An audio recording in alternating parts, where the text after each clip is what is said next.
So DB, if your taste is so amazing, what did you choose to watch this week on your own?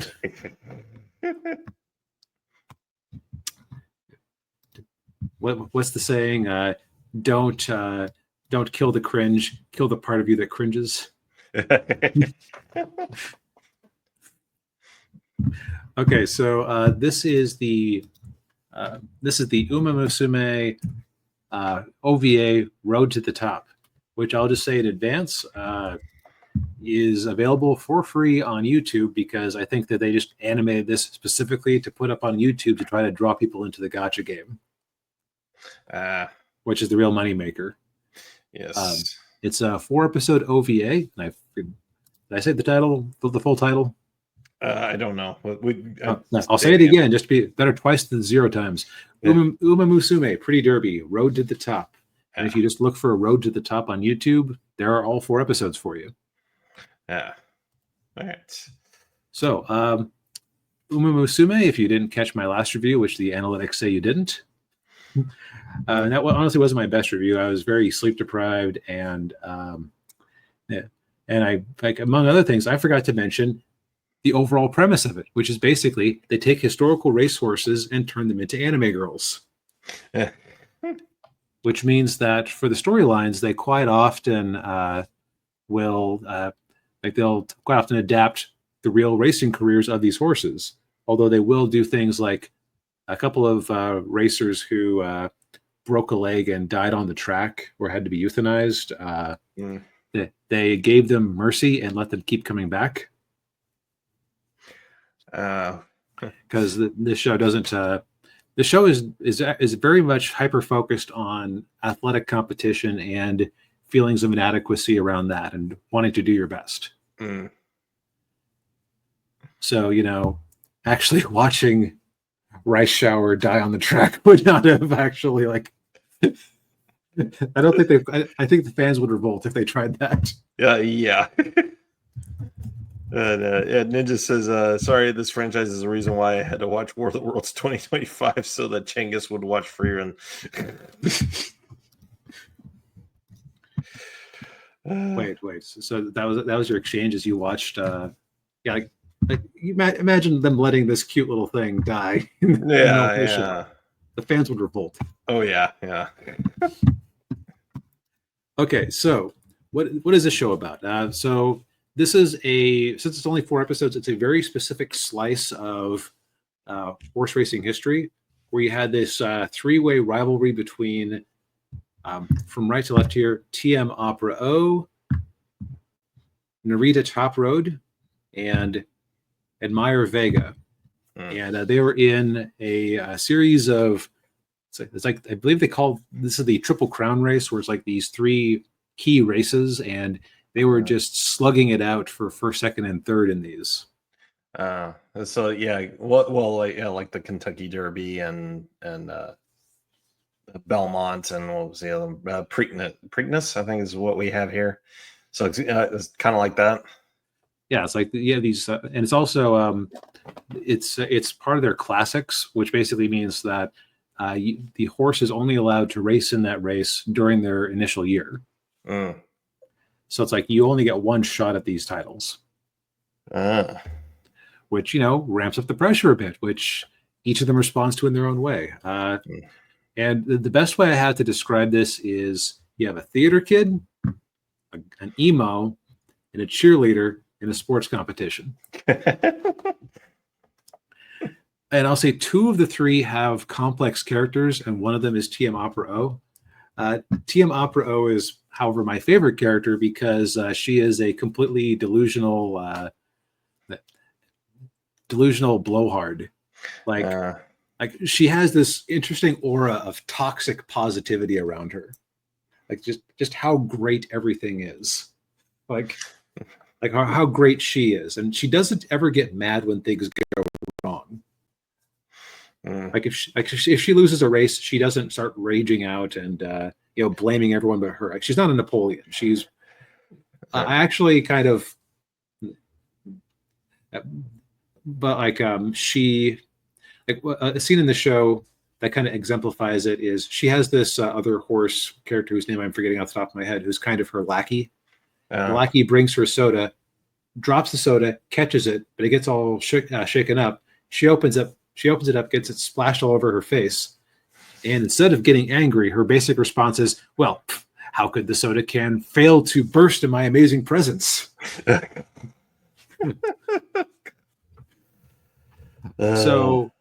So she is like, again, it works better than it has a right to, but it's just because it is so positive.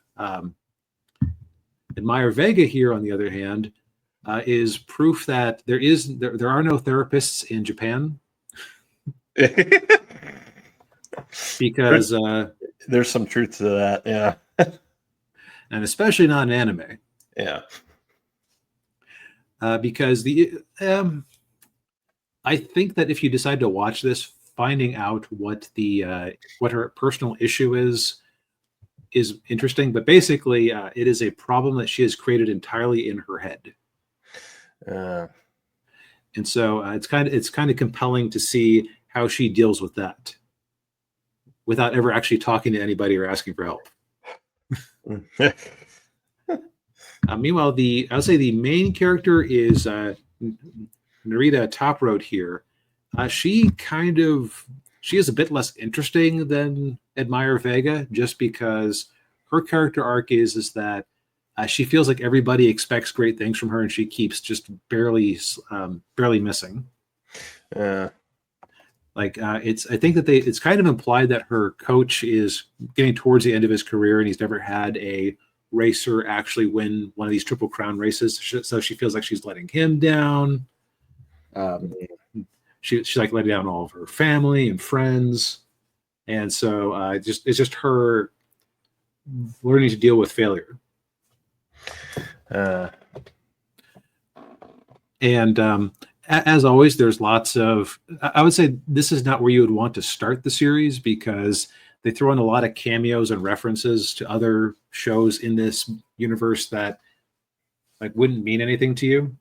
Yeah. But also the other thing I've realized after having people spam me with trivia about these, everything is a reference. Why did TM Opera O happen to run into Oguri Cap, who's the star of another show called Cinderella Gray?